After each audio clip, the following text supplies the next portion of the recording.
We don't like you. The city hates your guts. You're done, Miss Austin. Wait, Reggie. You always, you know what? Who about to get you, brother? Brother Jesus gonna get you. You gonna be at that one stop, Purple rape your own daughter. Okay, and also you're ejected from the next meeting. Now, first of all, Mayor Butts ejecting Miss Austin from the next meeting, a meeting that hadn't even occurred yet, was not only a violation of council rules, but it was also a blatant violation of state law and Miss Austin's civil rights.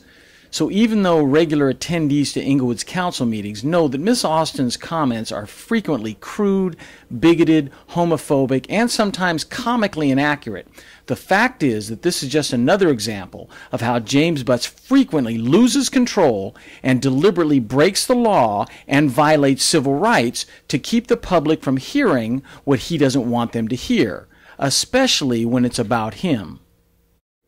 For example, this is a letter to Butts and the council from the LA County DA's office, stating that in no less than 2 city council meetings, Butts violated state law, the Brown Act, and the civil rights of an Inglewood resident by illegally ejecting him from council meetings. In the letter, the DA repeatedly confirmed that what James Butts did was unlawful.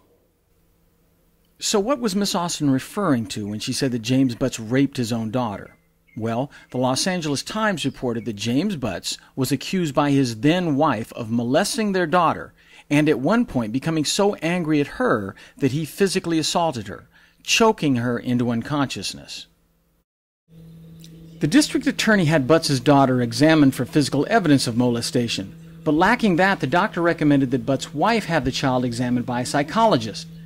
In a written report by UCLA psychologist Dr. Kathleen Gilbride confirmed that the child had consistently given the same account of Butts' inappropriate physical contact with her, and Gilbride was concerned that the little girl also reported that James Butts would not only physically abuse her, but would also psychologically abuse her by taunting her, telling her that he was beating her with a special belt he kept to beat little girls like her, bad little girls. And lastly, Dr. Gilbride reported that Butts' daughter confirmed the allegations of Butts' wife that Butts had become so angry, so violent, that Butts choked his wife into unconsciousness in front of their little girl.